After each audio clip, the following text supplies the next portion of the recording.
Hey guys, hi, welcome back to the channel. So last video में हमने देखा था कि हमने रिग्नार्ड रिएजेंट्स कैसे बनाए। जो ओवरऑल हमारा टॉपिक है वो हम लोग देख रहे हैं कि हाउ टू मेक ऑर्गेनोमेटालिक्स। सबसे पहले हमने देखा था Grignard reagent.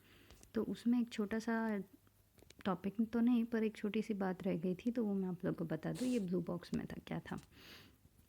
So more on making Grignard reagents. तो ये सिर्फ इतना रिग्नार्ड रिएजेंट को प्रैक्टिकली अगर आप लैब में, जैसे कि अभी तक हम थियोरेटिकली बात कर रहे थे कैसे रिएक्शन, कैसा सॉल्वेंट, कैसे हम हमारा रिएजेंट बनाएंगे। तो ये एक छोटी सी प्रैक्टिकल बात इन्होंने कही है कि जो रिग्नार्ड रिएजेंट है ना, वो सॉल्यूशन में नहीं but it takes place on the surface of the metal. ठीक है, पहली चीज़ वो। और दूसरी चीज़ ये कि जैसे कि ड्राइविंग फोर्स की बात तो हो गई थी, आई गेस ड्राइविंग फोर्स की बात हो गई थी। ओके, तो हाँ, दूसरी चीज़ ये कि मैग्नीशियम जो है, तो वो मैग्नीशियम को मैग्नीशियम किस फॉर्म में हम लोग यूज़ करते हैं। तो भाई अगर आप लोग ने लैब में वर्क किया तो आप लोग को पता ही होगा कि मैग्नीशियम की स्ट्रिप आती है और उसे हम लैब में यूज़ करते हैं। पर आप लोग को ये भी पता होगा कि यूजुअली हमें यही बोला जाता है कि मैग्नीशियम के ऊपर एक लेयर है और वो जो लेयर है वो मैग्नीशियम ऑक्साइड की है। तो हम लोग या तो हीट करके वो लेयर निकाल देते हैं या तो दूसरे भी तरीके हैं उसको निकालने के। तो कैसे तरीके हैं वो देख लेते हैं। एक तो है थोड़ा स्मॉल अमाउंट ऑफ आयोडीन और 1,2 डाई आयोडो इथेन और using ultrasound to dislodge the oxide layer. तो ये तीन चीज़ें हम यूज़ कर सकते हैं वो ऑक्साइड का लेयर रिमूव करने के लिए। एक बार वो निकल जाएगा मतलब हमारे पास मैग्नीशियम बचेगा और फिर हम लोग रिएक्शन करके हम लोग प्रोडक्ट बना सकते हैं। ठीक है, प्रोडक्ट मतलब हमारा रिग्नार्ड रिएजेंट की बात हो रही है यहाँ। नेक्स्ट है दूसरा ऑर्गेनोमेटालिक जो यूज़ कर सकते हैं वो है ऑर्गेनोलिथियम। तो वो कैसे बनता है? तो ऑर्गेनोलिथियम बड़ी बात नहीं है, सबसे ईजीएस्ट है देखा जाए तो। अब लोगे एक अल्काइल नहीं, हैलाइड कंटेनिंग कंपाउंड, और जब आप उसको लिथियम और हेक्सेन मतलब सॉल्वेंट हो रहा है, तो जब भी अगर आप लिथियम के साथ रिएक्ट करोगे तो क्या होगा, वो जो क्लोरीन है वो रिप्लेस होके लिथियम लग जाएगा। तो ये हो गया हमारा ऑर्गेनोलिथियम रिएजेंट। यहाँ भी रिग्नार्ड जैसी सेम कंडीशन, हमारा जो रिएक्टेंट है उसमें कोई फंक्शनल ग्रुप प्रेजेंट नहीं होना चाहिए, क्योंकि अगर फंक्शनल ग्रुप प्रेजेंट हुआ तो क्या हो जाएगा, इंट्रामोलिकुलर रिएक्शन हो जाएगा और जिसकी वजह से हमें हमारा ऑर्गेनोमेटालिक नहीं मिलेगा रिएजेंट। तो मेन चीज़ यही देख लो, ये जितने भी इन्होंने रिएक्शंस बनाए हैं, रिएक्टेंट लिए हैं, सारे फंक्शनल ग्रुप में, सारे में किसी में भी फंक्शनल ग्रुप नहीं प्रेजेंट है। ठीक है, तो ये लिथियम का तो एग्ज़ाम ईजी था। अगर आप लोग को चेक करना हो तो आप लोग 1 2 3 4 5 ये 5 रिएक्शन से आप लोग चेक कर लीजिए तो पता चल जाएगा कि लिथियम कैसे बन सकता है। Okay, organolithium. ड्राइविंग फोर्स क्या है? तो जैसे कि हमने मैग्नीशियम में बात की थी कि मैग्नीशियम में क्या होता है, मैग्नीशियम जो होता है वो ज़ीरो और मैग्नीशियम स्टेबल होता है Mg2+ में। तो उसका ड्राइविंग फोर्स ये है कि भाई वो स्टेबिलिटी की तरफ चला है। सेम चीज़ें यहाँ भी आएगी। हमारा जो लिथियम है वो जाता है Li0 से Li1, मतलब यहाँ वो होता है ज़ीरो ऑक्सीडेशन स्टेट में, और जब वो प्रोडक्ट में आता है तो उसकी ऑक्सीडेशन स्टेट हो जाती है +1 Li+। तो वो भी स्टेबिलिटी की तरफ ही जा रहा है, इसलिए वो ड्राइविंग फोर्स उसका ऑक्सीडेशन स्टेट की stability through its oxidation state की है। ठीक है,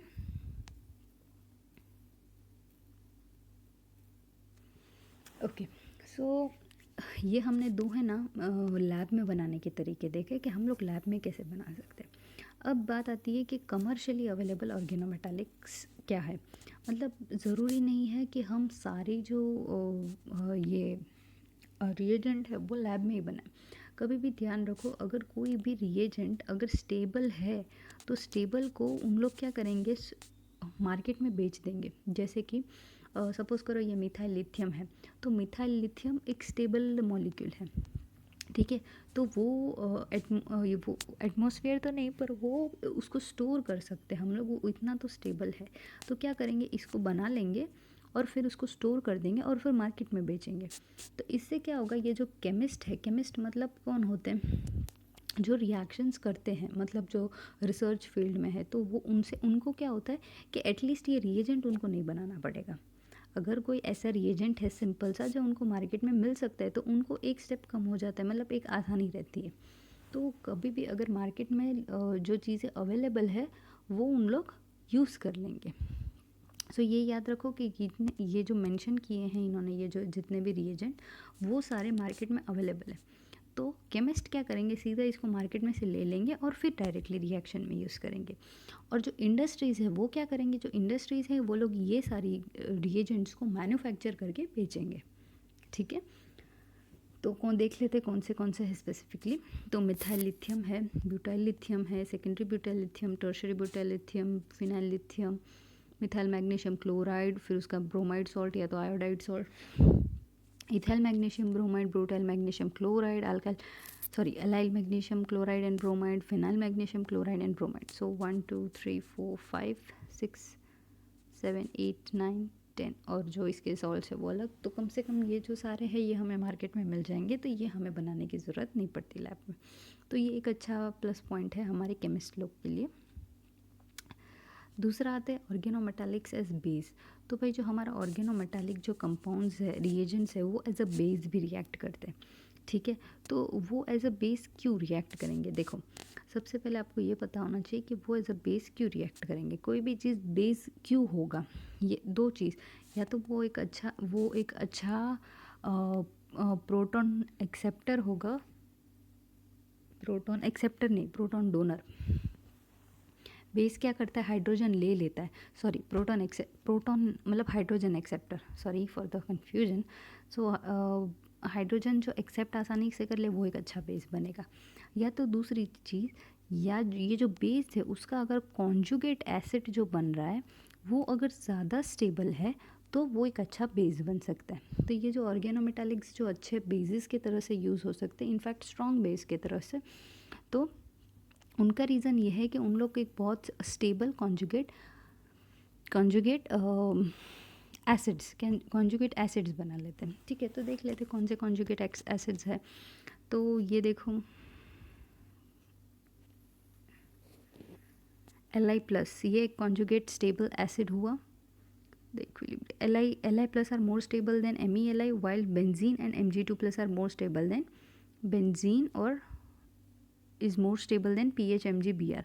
ठीक है, तो ये इसका मतलब ये जो कॉन्जुगेट हमारा एसिड बन रहा है वो ज़्यादा स्टेबल है। ठीक है, तो अगर स्टेबिलिटी देखो ये एक हमेशा याद रखो कि कोई भी रिएक्शन का ड्राइविंग फोर्स यूजुअली और मेनली स्टेबिलिटी होती है। अगर प्रोडक्ट की स्टेबिलिटी बढ़ रही है कोई भी तरीके से, जैसे कि यहाँ कॉन्जुगेट हमने एसिड बोल दिया, या तो कोई भी प्रोडक्ट बन रहा है अगर उसकी स्टेबिलिटी है अच्छी, तो क्या होगा, हमारा रिएक्शन जो है वो फॉरवर्ड डायरेक्शन में कन्वर्ट होगा। अगर उसकी स्टेबिलिटी चलो इतनी भी अच्छी नहीं है, एक एक चलो मीडियम स्टेबिलिटी है, तो क्या होगा, इक्विलिब्रियम हो जाएगा। और अगर बहुत ही पूरी स्टेबिलिटी है तो वो बनेगा ही नहीं, वो प्रोडक्ट हमारा रिएक्टेंट है वो ऐसा का वैसा ही रहेगा। ठीक है, सो जो हमारे ऑर्गेनोमेटालिक्स है वो एज अ बेसिस ज़्यादा अच्छे से यूज़ होते हैं। अगर आप लोग को पता हो तो ब्यूटाइल लिथियम, तो वो ब्यूटाइल लिथियम जो है वो एक ऑर्गेनोलिथियम है, पर आपको पता होगा कभी भी हम लोग एज अ बेस लिखे तो ब्यूटाइल लिथियम लिख ले तो that is a strong base. ठीक है, तो हमारे जो ऑर्गेनोमेटालिक रिएजेंट्स है वो एज अ बेस भी यूज़ हो सकते हैं। Making organometallics by deprotonating alkynes. तो अल्काइंस देखो, अल्काइंस में ये तो पता है, अगर कभी भी अल्काइन के स्ट्रक्चर पर देखा हो तो आपको पता है कि अल्काइंस है उसके पास सबसे जो प्रोटॉन प्रेजेंट होता है वो एसिडिक प्रोटॉन प्रेजेंट होता है। ठीक है, तो ये जो ऑर्गेनोमेटालिक्स है वो क्या कर सकते हैं, ये प्रोटॉन को लेके वो जो भी चीज़ रिएक्ट कर रहे हैं उन लोग, जैसे कि अगर हम लोग रिग्नार्ड कर रहे हैं तो रिग्नार्ड का सॉल्ट MgBr, अगर हम लोग ऑर्गेनोलिथियम यूज़ कर रहे हैं तो लिथियम, वो प्रोटॉन हटा के वो जो मेटल है वो ऐड हो जाएगा, तो बन जाएगा हमारा ऑर्गेनो मेटालिक कंपाउंड। ठीक है, तो देख लेते कैसे।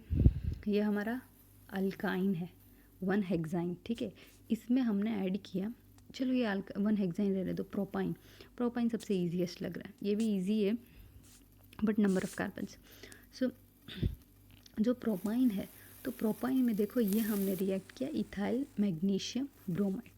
तो जैसे ही हमने इथाइल मैग्नीशियम ब्रोमाइड ऐड किया, क्या हो गया, हमारा जो एसिडिक प्रोटॉन प्रेजेंट था अल्काइन में, वो किससे रिप्लेस हो गया, MgBr के साथ।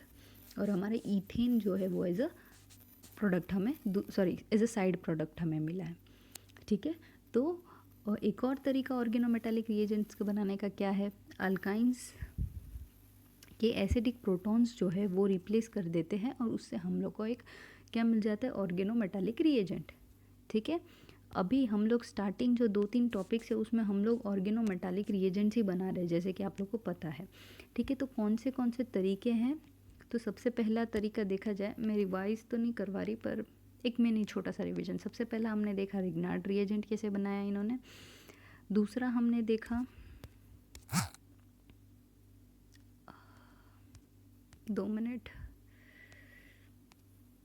ओके हाँ, दूसरा हमने देखा ऑर्गेनोलिथियम हमने कैसे बनाया। ठीक है, तीसरा हमने देखा कि भाई जो ऑर्गेनोमेटालिक्स है वो एज अ बेस यूज़ हो सकते हैं, उसका प्रिपरेशन नहीं देखा but one of the function देखा उसने में। और तीसरा जो मेथड है ये हमने देखा कि भाई हम लोग उसको डीप्रोटोनेटिंग अल्काइंस से भी बना सकते हैं। ठीक है, और आगे एक शायद 2 और मेथड है और फिर हम लोग का ख़त्म हो जाएगा कि हम लोग कैसे, ओके देखो ये कंक्लूजन भी हम लोग देखने वाले हैं, तो आप लोग वो टेंशन मत लेना। जैसे कि देखो सबसे पहले हमने इंसर्शन देखा, ये थोड़ा मैं आगे करवा दे रही हूँ पर एक्चुअली मैं ये आप लोग को एक बार आइडिया, मतलब आप लोग को पता चल जाएगा कि हम लोग किस रूट से जा रहे हैं, हम लोग का जो डेस्टिनेशन है वो क्या है। तो we are making types of organometallics. सबसे पहले हमने देखा इंसर्शन थ्रू मैग्नीशियम, और ये जो लिथियम है oxidative insertion of lithium into alkyl halides, ये हमने लास्ट वीडियो में देखा, ये हमने अभी देखा। और तीसरा तरीका है डिप्रोटोनेशन ऑफ अल्काइंस। डिप्रोटोनेशन ऑफ अल्काइंस में इन्होंने दिखा दिया है कि भाई आप स्ट्रॉन्ग बेस यूज़ करो, क्योंकि हमें जो प्रोटॉन है ना उसको प्रोटोनेट करना है। तो अगर हम अल्काइन का जो हाइड्रोजन है उसको प्रोटोनेट कर सके तो वो जैसे ही हटेगा हमारा लिथियम ग्रुप या जो भी मेटल है वो ऐड हो जाएगा। तो ये 3 मेथड हमने देखे, एक है हैलोजन मेटल एक्सचेंज और एक है ट्रांसमेटलेशन। तो ये 2 मेथड हम धीरे धीरे आगे देखेंगे। ठीक है, तो आप लोग को पता चला हम लोग किस रूट में जा रहे हैं, आई होप पता चला हो। सो हम कहाँ थे, ओके यहाँ। सो हमने अल्काइलेशन देखा, अब हम लोग एक छोटा सा रिएक्शन देख लेते ऑफ अल्काइलेशन ही। ये है अल्काइल ग्रुप और इसमें इन्होंने बेस डाला मतलब BuLi डाला। तो क्या होगा, बेस डालने से प्रोटॉन तो चला गया और जो लिथियम मेटल है वो कार्बन के साथ बॉन्ड बना दिया। अब ध्यान से देखो, ठीक है, अब हमारा जो ऑर्गेनोमेटालिक हम जो लोग कब से जो बना रहे उसका यूज़ यहाँ एक दिया है, तो वो कैसा है, ये हमारा ऑर्गेनोलिथियम इन्होंने रिएक्ट किया फंक्शनल ग्रुप से। कौन सा फंक्शनल ग्रुप है, ध्यान से देखो, ये है कीटोन।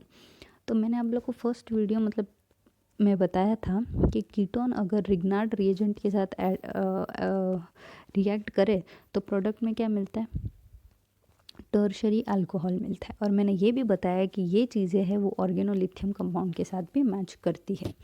तो अब देखो आप लोग, हमने हमारा ऑर्गेनोलिथियम लिया, उसके साथ हमने ऐड किया हमारा कीटोन और सेकंड स्टेप में इन्हें वाटर भी ऐड कर दिया है कि आगे का रिएक्शन हो जाए।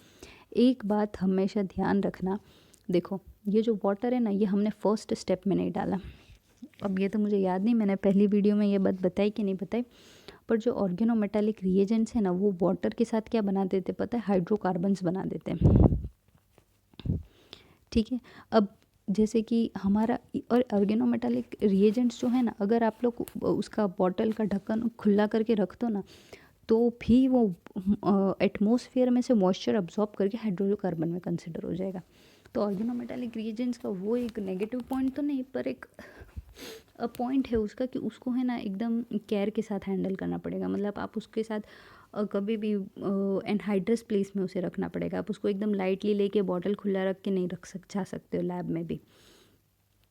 ठीक है, सो हाँ, तो मैं कहाँ थी, ये जो वाटर मॉलिक्यूल है देखो ये कभी भी है ना सेकंड स्टेप में अलग से ऐड करेंगे। ठीक है, इसका मतलब हमारा जो ऑर्गेनोमेटालिक रिएजेंट है उसने इसके साथ जो कार्बोनिल कंपाउंड था हमारा फंक्शनल ग्रुप उसके साथ रिएक्शन कर लिया। रिएक्शन हो जाने के बाद हम H2 ऐड करेंगे। इसका मतलब ये दोनों ने रिएक्शन कर लिया, मतलब अब हमारा जो सॉल्यूशन है उसमें और ऑर्गेनोमेटालिक रिएजेंट नहीं बचा है।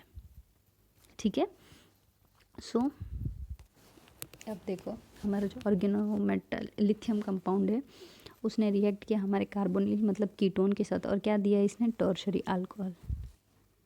ठीक है, तो होता क्या है टर्शरी अल्कोहल, मतलब हमारा ये कार्बन है वो ये कार्बोनिल पे अटैक करता है, और वो बाकी की जो भी चेन है जैसे भी है जैसे कि वैसे लिख दो, और जो कार्बोनिल ग्रुप है वो O- हो जाएगा बॉन्ड बनाने से, और फिर बाद में आप जैसे H2 ऐड करते हो वो OH बन गया। ठीक है, ओके, यहाँ लिख दिया है मैकेनिज़्म, मुझे लगा नहीं दिया है।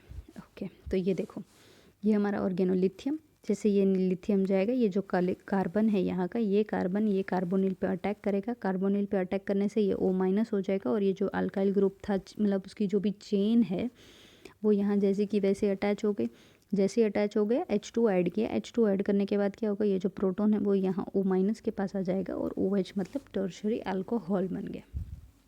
ठीक है, देखो मैं तो मतलब ये आप लोग को बताऊंगी कि यूजुअली हमारे जो नेट में जो मतलब पेपर में क्वेश्चंस आते हैं उसमें ये चीज़ है ना, देखो 4 ऑप्शन देते हैं ना, तो कभी भी अगर ये जैसा कि ऑर्गेनोमेटालिक कंपाउंड जैसे कि रिग्नार्ड रिएजेंट के साथ अगर कीटोन दिया है, ओके ये क्वेश्चन है, 2 मिनट, ओके, तो ये हमारा क्वेश्चन था कि हमारे क्वेश्चन में रिग्नार्ड रिएजेंट के साथ कीटोन का इन लोग ने रिएक्शन दिया है। ठीक है, तो एक बात याद रखो कि almost 80% of the time 80% of the time आपका प्रोडक्ट में या तो primary alcohol, secondary alcohol, tertiary alcohol और चलो नॉन ऑफ दिस।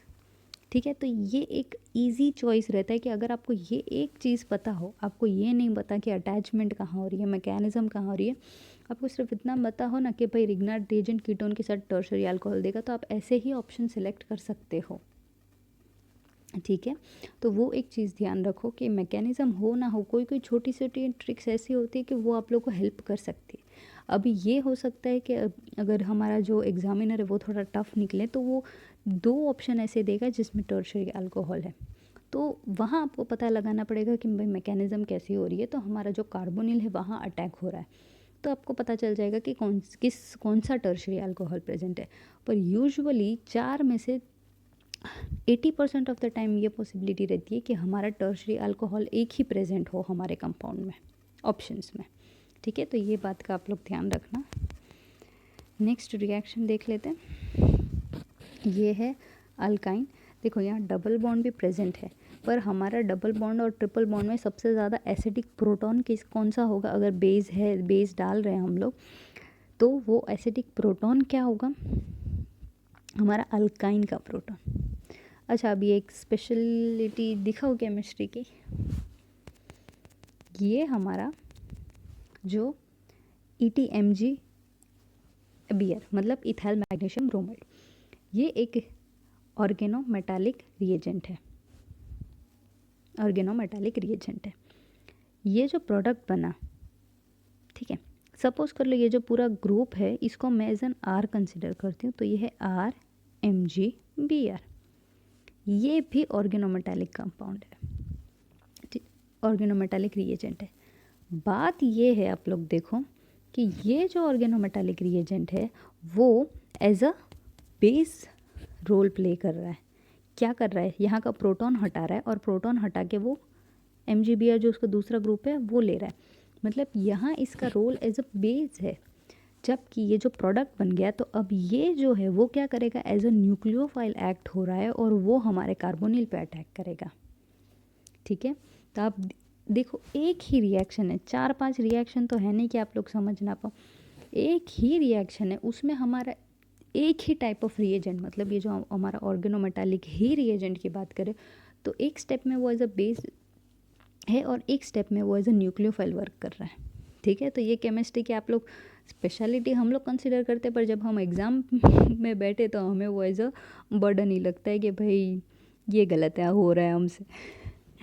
तो ये स्पेशलिटी है केमिस्ट्री की कि वो इतना कंफ्यूजिंग भी है और अच्छा भी है एट द सेम टाइम।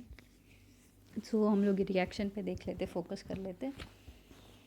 होता यूँ है पता है कि हम लोग को रिएजेंट मतलब ऐसा नहीं है कि सब कुछ सिर्फ एक ही चीज़ पे डिपेंडेंट है। ये याद रखो, कोई भी चीज़ जैसे कि एक रिएक्टेंट पे भी डिपेंड करता है और हमारे रिएजेंट पे भी डिपेंड करता है। जैसे कि हमने लास्ट चैप्टर में कार्बोनिल पे भी देखा था कि कार्बोनिल में देखा था कि अगर हमारा रिएजेंट न्यूक्लियोफाइल है तो हमारा जो कार्बोनिल है वो एज एन इलेक्ट्रोफाइल एक्ट करेगा, और अगर हमारा रिएजेंट इलेक्ट्रोफिलिक है तो हमारा जो कार्बोनिल है वो न्यूक्लियोफाइल की तरह एक्ट करेगा। मतलब इसके पास है दोनों फंक्शंस, पर वो कैसा बिहेव करेगा वो डिपेंड करेगा रिएजेंट पे। तो सेम चीज़ होती है कि भाई हमारा जो रिएक्टेंट है वो भी मैटर करता है, हमारा रिएजेंट है वो भी मैटर करता है। तो अगर आप लोग कभी भी एग्ज़ाम में बैठे हो कन्फ्यूज़ हो तो एक ही चीज़ को देख के आप लोग एनालाइज मत करो, कभी भी पूरा चीज़ देखो कि रिएक्टेंट क्या है, रिएजेंट क्या है, क्या लगता है, क्या हो सकता है, पॉसिबिलिटी क्या है उनका। जो जैसे अच्छा न्यूक्लियोफाइल है तो उसका मेन फंक्शन क्या, अच्छा इलेक्ट्रोफाइल है तो उसका मेन फंक्शन क्या, अच्छा वो एसिड है तो उसका मेन फंक्शन क्या। तो एनालाइज करोगे ना तो हो जाएगा। अब मैं तो मानती हूँ कि एग्ज़ाम में ये जो हमारा एनालाइज करने का जो पावर है वो ऑटोमेटिकली कम हो जाता है, पर हम कोशिश कर सकते हैं। Practice makes a man and a woman perfect. So continue करते हैं। ओके, ये रिएक्शन पे अटक गए। सो ये जो है ये अल्काइन है, अल्काइन ने बेस के साथ रिएक्ट किया तो क्या होगा, ये जो H है प्रोटोनेट H है वो डीप्रोटोनेट हो जाएगा, हमारा MgBr बन गया। सो ये जो हमारा है ये एज एन ऑर्गेनोमेटालिक रिएजेंट मतलब एज ए न्यूक्लियोफाइल एक्ट करेगा। अभी CH2O, हाँ ये मैंने बहुत बार देखा है कि CH2O होना तो लोग कन्फ्यूज हो जाते कि ये कौन सा है, पर कभी भी ध्यान रखो ये HCHO है, दैट इज़ फॉर्माल्डिहाइड। तो मतलब ये जो MSc तक पहुंच गया ना वो लोग CH2O देख के समझ जाएंगे कि ये फॉर्माल्डिहाइड है, पर कभी भी अगर BSc लेवल के मतलब स्टार्टिंग ऑफ द कॉलेज हो ना तो हमें आदत नहीं है ये CH2O देखने की। सो पता लगा लो कि जो CH2 है वो HCHO भी के तरीके से लिख सकते हैं, लिखने का तरीका अलग है। ओके, सो ये जो HCHO मतलब ये हो गया फॉर्माल्डिहाइड। फिर से जैसे कि मैंने सेम बात बताई थी, अगर आप लोग को पता हो तो मैंने बताया था कि हमारा जो रिग्नार्ड रिएजेंट है, सो वो जो रिग्नार्ड रिएजेंट है वो फॉर्माल्डिहाइड के साथ देता है प्राइमरी अल्कोहल। ठीक है, तो अगर 4 में से 2 ऑप्शन सेकेंडरी अल्कोहल, एक टर्शरी और एक प्राइमरी अल्कोहल हो तो आप आसानी से बता सकते हो कि ये प्राइमरी अल्कोहल प्रोडक्ट देगा। ठीक है, जबकि अगर मैकेनिज़्म देखने जाए तो क्या होगा, मैकेनिज़्म देखने जाए तो ओके ये हमारा ये है कार्बोनिल कंपाउंड। सो जो हमारा रिएक्टेंट है ये MgBr यहाँ से हटेगा और ये जो कार्बन है वो यहाँ पे अटैक करेगा। यहाँ पे अटैक करने से क्या होगा, हमारा ये बॉन्ड टूट जाएगा, ये O- होगा, और फिर बाद में इन्होंने वाटर ऐड किया है तो वो क्या करेगा, ये OH बन जाएगा। तो ये जैसा का वैसा कंपाउंड यहाँ है, सिर्फ हमारा अल्कोहल और ये पूरा न्यूक्लियोफाइल यहाँ पे। ठीक है, प्राइमरी अल्कोहल। अच्छा, मैंने पिछले वीडियो में तो बताया था पर मैं सोच रही हूँ कि एक और बार आप लोग को बता दूँ।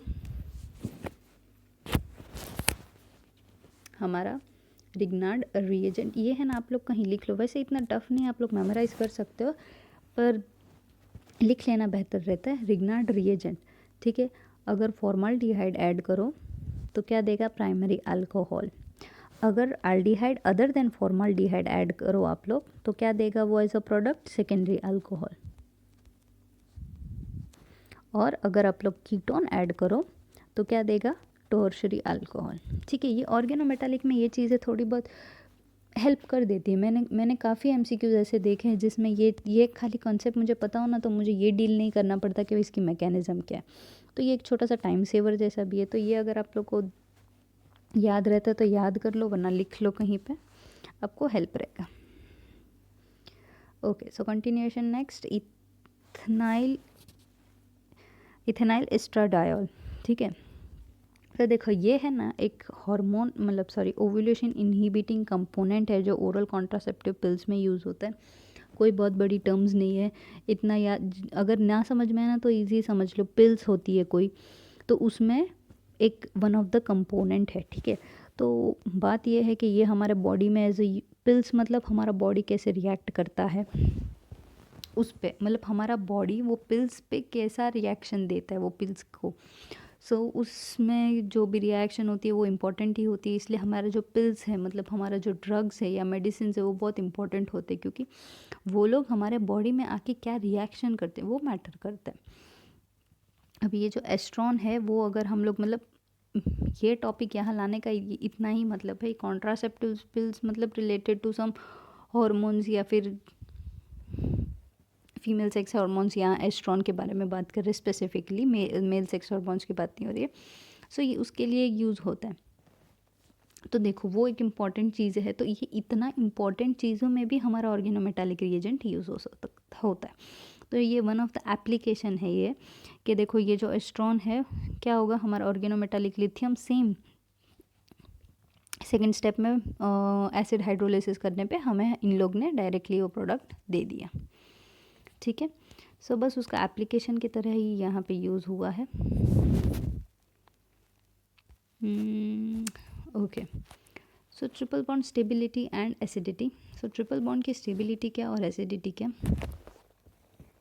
तो ये है ना, वैसे तो थोड़ा बहुत पीकेए रिलेटेड है और मैंने पीकेए का चैप्टर करवाया नहीं है अभी तक आप लोग को। आई गेस वो 8th चैप्टर था रिलेटेड टू पीकेए और पीकेबी।